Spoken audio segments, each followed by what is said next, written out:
Hello, everyone. So for this part of the module, we'll be talking about how psychology intersects with the police. So we'll be talking about psychological issues that police officers might face.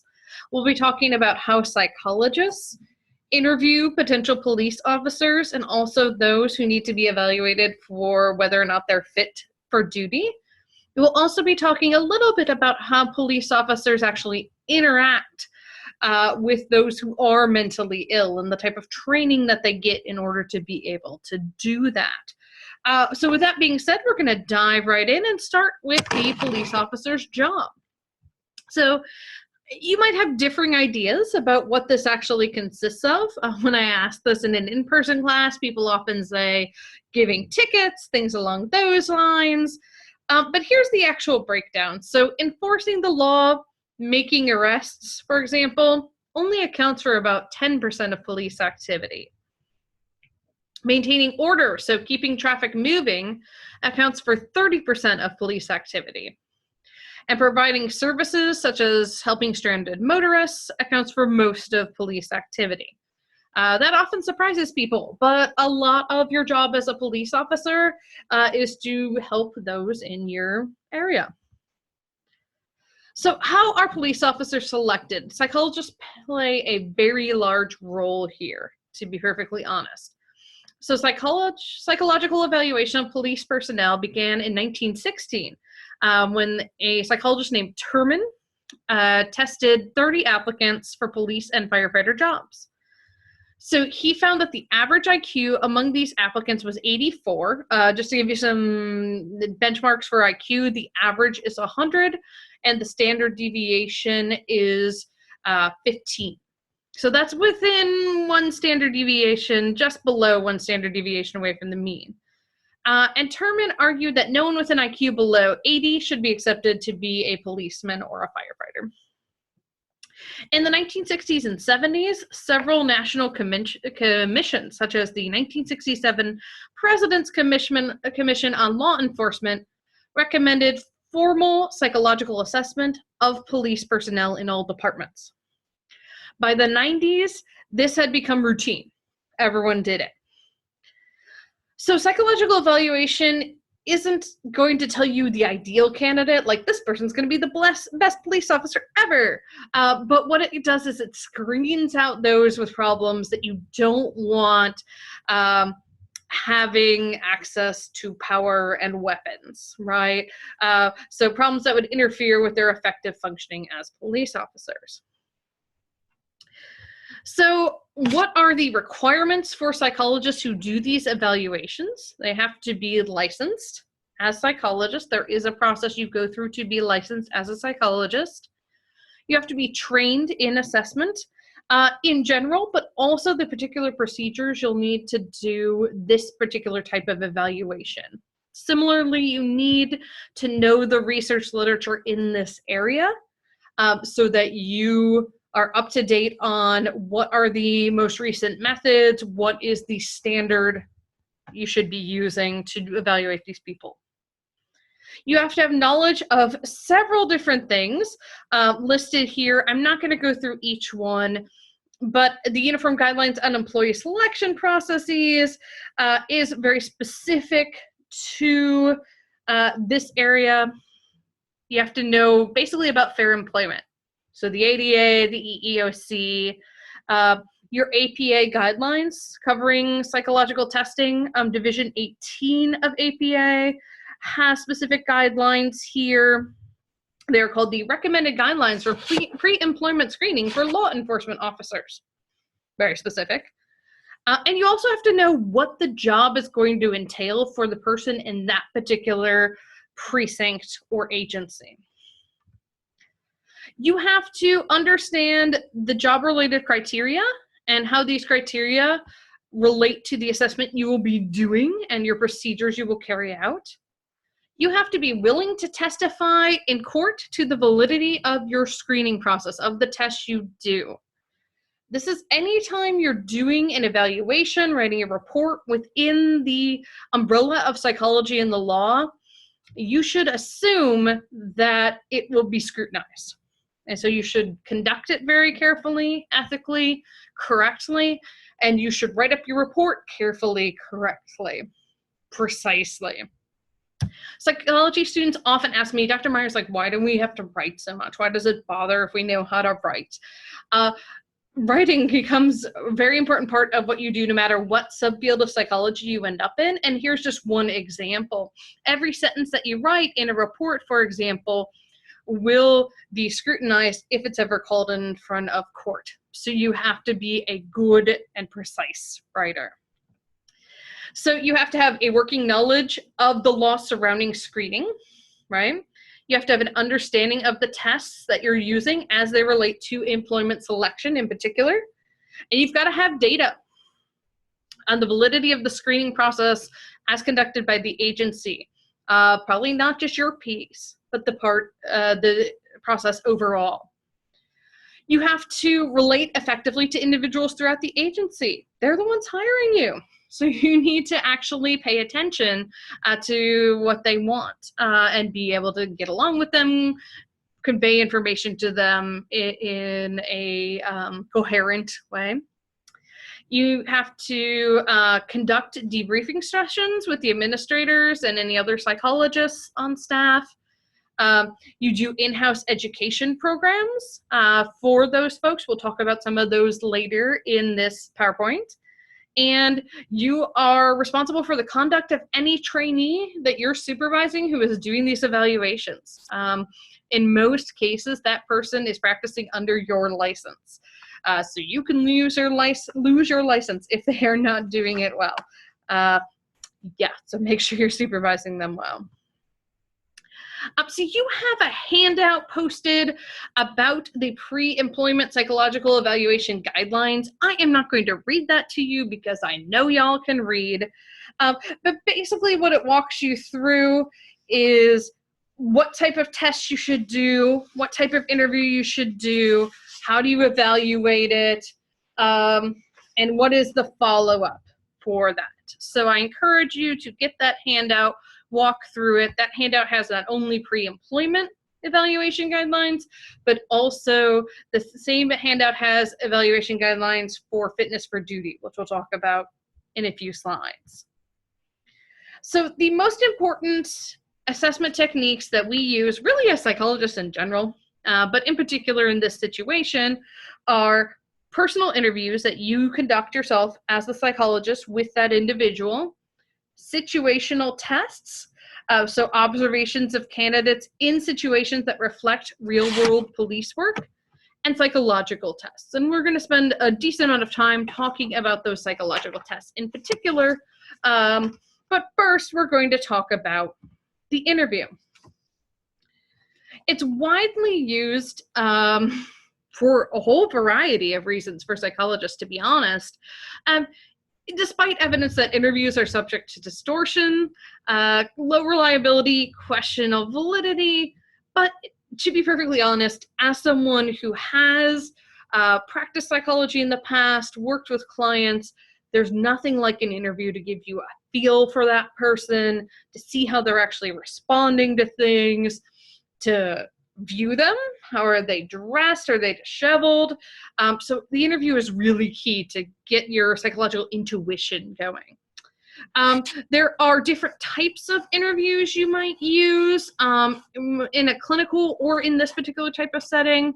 So in unstructured interviews are just open-ended questions. Tell me about what brought you in today. Tell me about why you might want to be a police officer. This is a way of getting a lot of information and also observing those nonverbals that I was just talking about. And people tell you things they don't even realize they're telling you based on their nonverbals. For example, you ask someone about substance use, and that's the only question they don't answer. That tells you almost as much as if they'd answered it, right? And then there are structured interviews where you ask the person very specific questions that are formulated in a given order. So I think about one that we use clinically, diagnostically. It's called the structured clinical interview for the DSM or the SCID. And its questions are actually the criteria for each disorder in question form. So example, over the past 2 months, has there been a period of time where you've been feeling depressed or down most of the day, nearly every day? Have you been depressed? This wouldn't be used in a police evaluation. This is more for your FYI of what do interviews entail in a variety of settings. Clinical interviews will often include a mental status exam as well, which is a set of questions and observations that systematically evaluate awareness, whether the person knows where they are, their attention, their memory, their mood, their appearance. Okay, so all that's going to go into an interview. And again, you're probably going to be using a structured or at least semi-structured interview here so that every candidate gets asked the same questions for fairness sake. There are a variety of situational tests, and these use tests similar to those done by officers on the jobs. They are designated or designed to predict performance in the academy and on the job.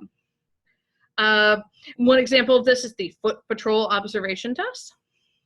There's evidence that such ability tests are somewhat better predictors of job performance than other measures, so interviews, assessments. But as you can imagine, doing these types of observations can be time-consuming, it can be expensive. So only a minority of police departments will actually use these as part of their evaluation process. What we're doing most of the time, to be perfectly honest, is psychological tests. So many standardized psychological tests are excellent for use for these type of purposes. So 2 types of tests are included in most selection batteries, and that is tests of some sort of cognitive or intellectual ability. Remember how we talked about Turnman using the IQ test? That's what we're talking about here. And then also tests of personality traits, integrity, and/or emotional stability. Intelligence scores, interestingly, are only weakly related to actual performance by police in the field. That being said, you often will do something like an intelligence test. One personality test that's designed specifically to identify psychologically unsuitable law enforcement candidates. Remember, we're often just sort of screening people out rather than saying this person will be the best, right? But this personality test is called the Inwald Personality Inventory. It's 310 items. Individuals respond true, false, and it's empirically derived in law enforcement settings, which just means it was done via research. It was developed specifically for law enforcement psychological assessment, and there are these 26 behavioral subscales. I'm not going to read them all, but just to pick out a couple for you, we have driving violations, job difficulties, trouble with law and society, treatment programs, anxiety, all things that you want to kind of consider as you're thinking, should this person be in charge of law enforcement? There is a risk rating that was developed by the developer of the test, Inwald himself. That's part of this. Another personality inventory that could be used here, and is one of the most widely used by psychologists in general, is the Minnesota Multiphasic Personality Inventory, or the MMPI. Now, the full MMPI, or the MMPI-2, which is the version we're on now, consists of 567 items. And an individual responds to each by saying that the item is true as it applies to themselves, false as it applies to themselves, or they cannot say, in which case they would leave it blank. So some examples of MMPI items: I would rather win than lose in a game. My hardest battles are with myself. I'm sure I get a raw deal from life. Evil spirits possess me at times. Most people make friends because friends are likely useful to them. That ties back to that antisocial we talked about last PowerPoint for this module. No one knows, but I've tried to kill myself. Okay, so something to be very aware of. So there are different scales that measure different aspects of it. There are the clinical scales that measure symptoms of disorders. There are validity scales that measure whether or not someone is responding truthfully and honestly and consistently. And there are a host of other subscales as well. The MMPI was developed by something called empirical keying. In order to do that, you gather lots of different items. Ironically, now when people do empirical keying, they get these items from the MMPI itself, but at the time they gather them from other psychological inventories. Next, you administer those items to divided groups. So for example, for the MMPI, they had a group of people they knew were diagnosed with schizophrenia, okay? And then they had a group of people who were their control group. And they compared the people's answers in the control group to the group of people they knew had this diagnosis of schizophrenia. So that is, the third step here, comparing those answers, and the items that those with schizophrenia say, yep, dude, they endorse them, but the control group does not endorse, then those are considered on the scale representing schizophrenia. The test makers then don't care what that item actually is. They don't care about the content of that item. And in fact, one of the writers of the MMPI bragged that he didn't even read the items on it. So sort of a different way of looking at test construction. So you end up with items like, I enjoy reading mechanics magazines, which has been the first item on the MMPI, I think, since its inception. So definitely interesting to think about. And then you do what's called cross-validation. So then you try to use it to predict category. So then you would take that scale and you'd give it to new people, and you'd see if it could differentiate between people with schizophrenia and people who don't have schizophrenia. So that's how this test was developed. And there have been some revisions since. So as I mentioned, the current one we use is the MMPI-2, which was developed in 1989. It had a much better sample. One of the problems with the original version is, as the title implies, it was developed in Minnesota, which has a geographical and ethnic bias. Most of the people in Minnesota, at least at that time, were from Scandinavia. So you had a very white, very European sample. And so it wasn't very representative. The new MMPI-2 did that. They came up with some new items, and they removed items that were offensive at the time, maybe use some language we don't use anymore, and also were illegal to ask in employment screenings, because we know this is used often for employment screenings. The MMPI-2RF was published in 2008. This is the restructured format. And this was built off the creation of the RC, or restructured clinical scales, which were meant to get at the core meaning of the items on that subscale. What they found when they looked at the original clinical scales through research is there were items that overlapped because they hadn't excluded the items. And what they found is when you pulled those overlapping items out, you ended up with a common factor that was basically being demoralized. Maybe not surprisingly, it's really hard to have a psychological illness, right? So now that's its own scale, and you have much purer scales of psychopathology. The MMPI-2RF is much shorter, 338 items, as opposed to that 567. And they made sure there's no overlapping items at each level of interpretation. So again, much cleaner. It is based on research data, but they didn't empirically rekey it.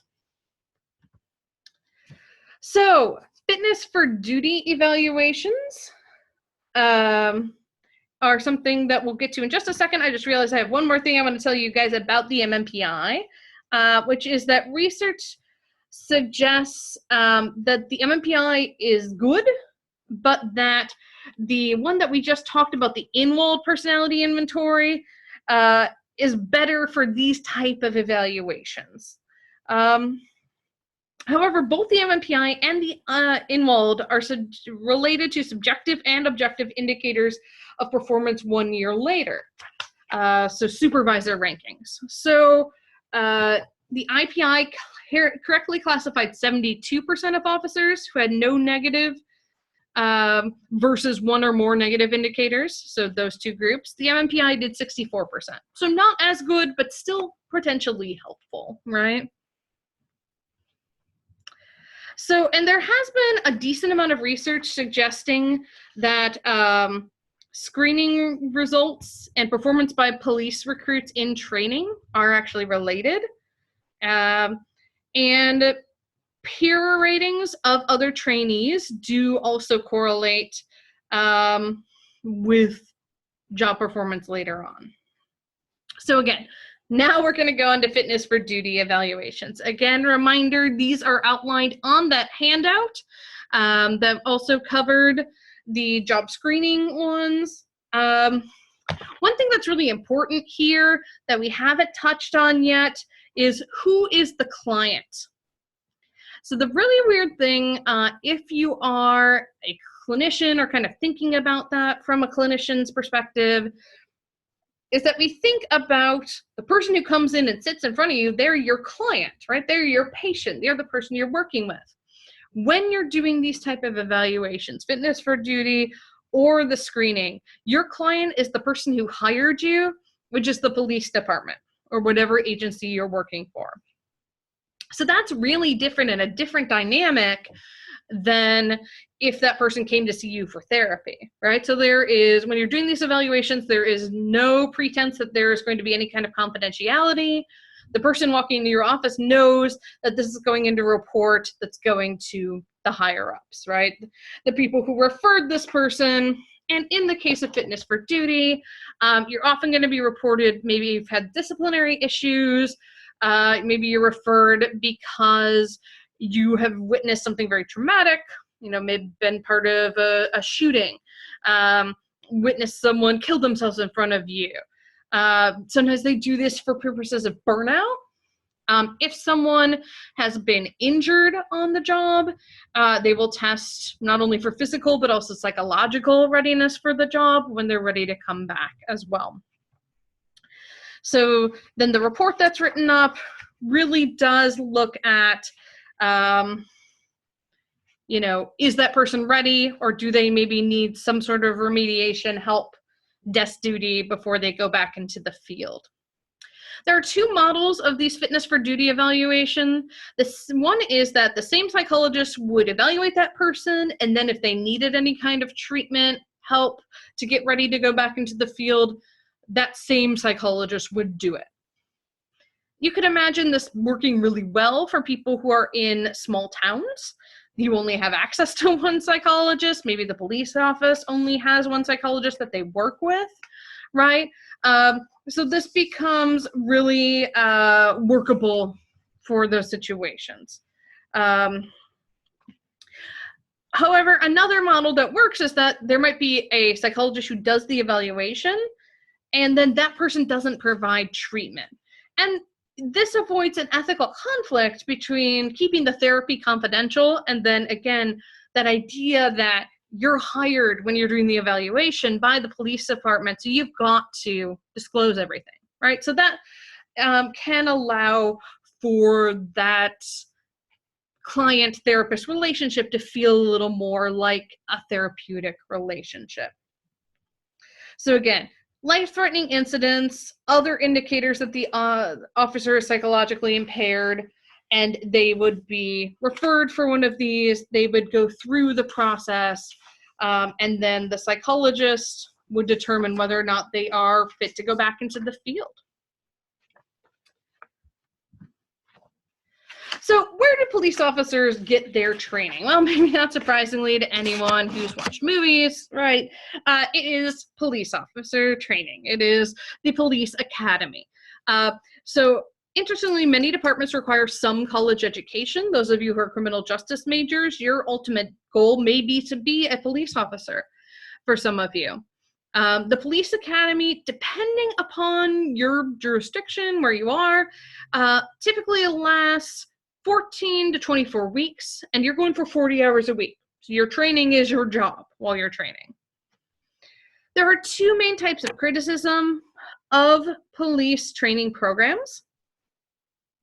One is that we've gone through all the screening, right? In addition to everything we did as psychologists, they've been screening people in lots of other ways too. Physical, other things. Sometimes they put them through a polygraph, although we'll talk later in semester about how that won't be necessarily that helpful. So because of that, very few people actually fail the training, which makes it hard to determine whether or not our screening is effective, right? Another is that there's insufficient training in the field, as well as a lack of close supervision of trainees during the time they spend on patrol. And again, this will vary based on where you are. Crisis intervention training is where mental health and police training really come together. So there are 3 main crisis situations we'll talk about. There are obviously more crisis situations, but these are the ones that we'll talk about specifically related to psychology. So incidents involving mentally ill citizens, family disturbances, and the taking of hostages. So for those mentally ill citizens, you have crisis intervention, and a lot of departments will now have what's called a crisis intervention team, or CIT program. As we talked about before with deinstitutionalization, folks with mental illness now don't have a place to live for a lot of their lives, so they're homeless, they're on the streets, sometimes they call us public disturbances. And police officers need to be trained how to approach those people safely for themselves and for the person with mental illness, and how to interact with that person. So jurisdictions with this special mental health training are more effective in crisis intervention and make fewer arrests in those situations. They're able to help that person in other ways. This is really important, as there are a large proportion of U.S. individuals not only who have mental health problems, but of incarcerated U.S. individuals with mental health problems. So 56% of state prisoners, 45% of federal inmates, and 64% of people in jails have some sort of mental health issue. So there's an increased use of what are called jail diversion programs, where mentally ill individuals who have been arrested and jailed are considered for supervised release to the community. Some other relevant topics here, domestic disturbances. Domestic disturbances, there's a lot of myths surrounding family violence that police officers have to learn are not true.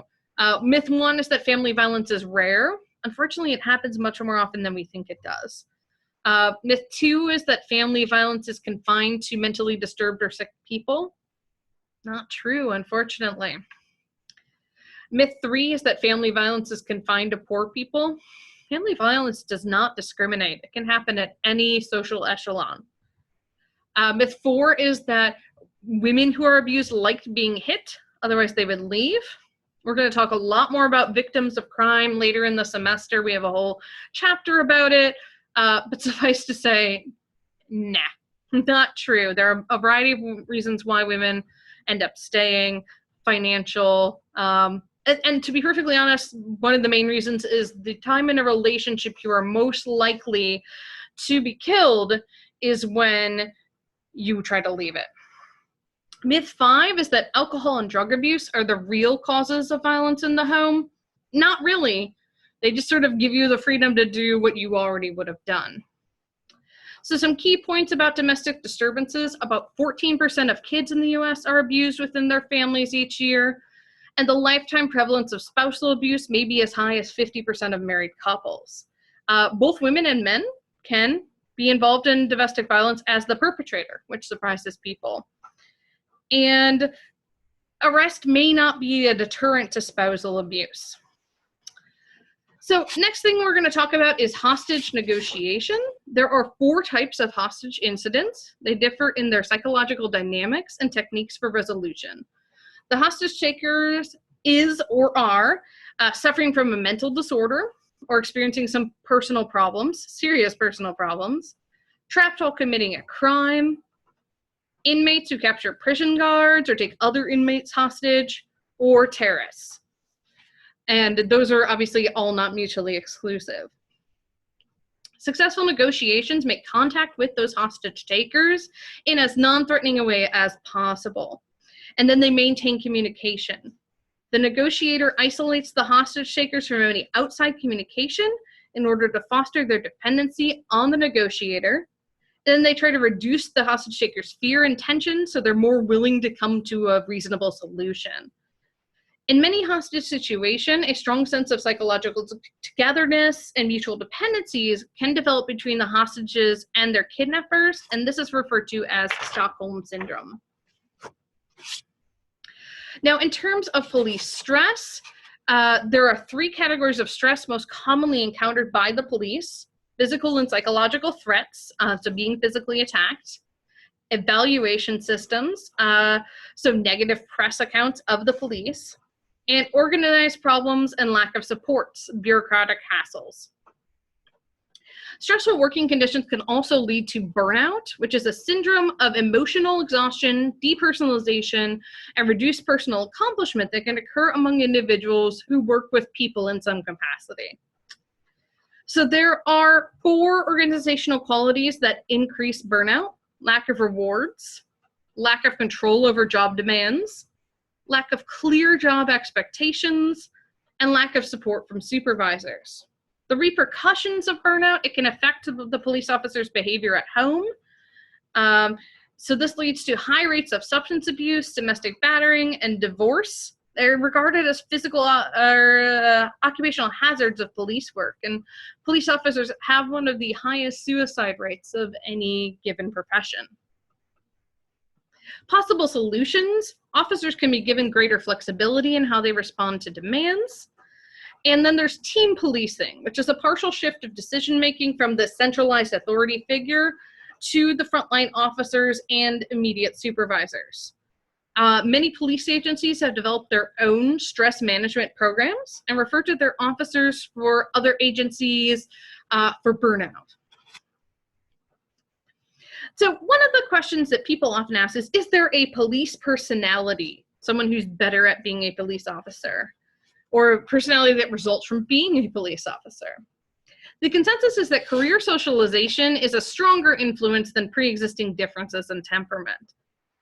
Some have identified clusters of personality traits characteristic of police officers. So cluster 1 includes the traits of isolation and secrecy. This is sometimes referred to as the blue wall of silence, the idea that we're in this together, so we'll protect our fellow officers. Cluster 2 includes authoritarianism, status concerns, and violence. Police officers do tend to be a politically conservative, conventional group, very loyal to one another and concerned with assertively maintaining the status quo. They have a preference for order and security and a desire to provide social services for others. Most studies indicate that as a group, police officers are healthy in their adjustment, but have a, not surprisingly, stressful occupation. So the last thing we're going to talk about is community-based policing. So as we well know, there's been a lot of criticism of police officers, especially more in recent years. The manner in which police perform certain duties and the prevalence of police brutality, perhaps relatedly. So community-based policing has been proposed as a possible solution. So in community-based policing, police officers develop a proactive, problem-solving approach to active collaboration with local citizens who support the police in the effort to combat crime, promote safety, and enhance the overall quality of neighborhoods. About 2/3 of all local police departments and over half the sheriff's offices in the US have developed some sort of community-based policing activities. And some with these policing, community policing report large improvements in the public's attitude towards their police departments and sizable reductions in actually the rates of serious crimes. Community policing is associated with greater self-protection efforts, lower fear of crime, and stronger feelings of attachment towards the community. So think about, especially this information on this slide and the slide before, as you go and watch the pilot of Detroit 187 and then complete your activity related to it. I think you'll see a lot of the things we just talked about included in that episode.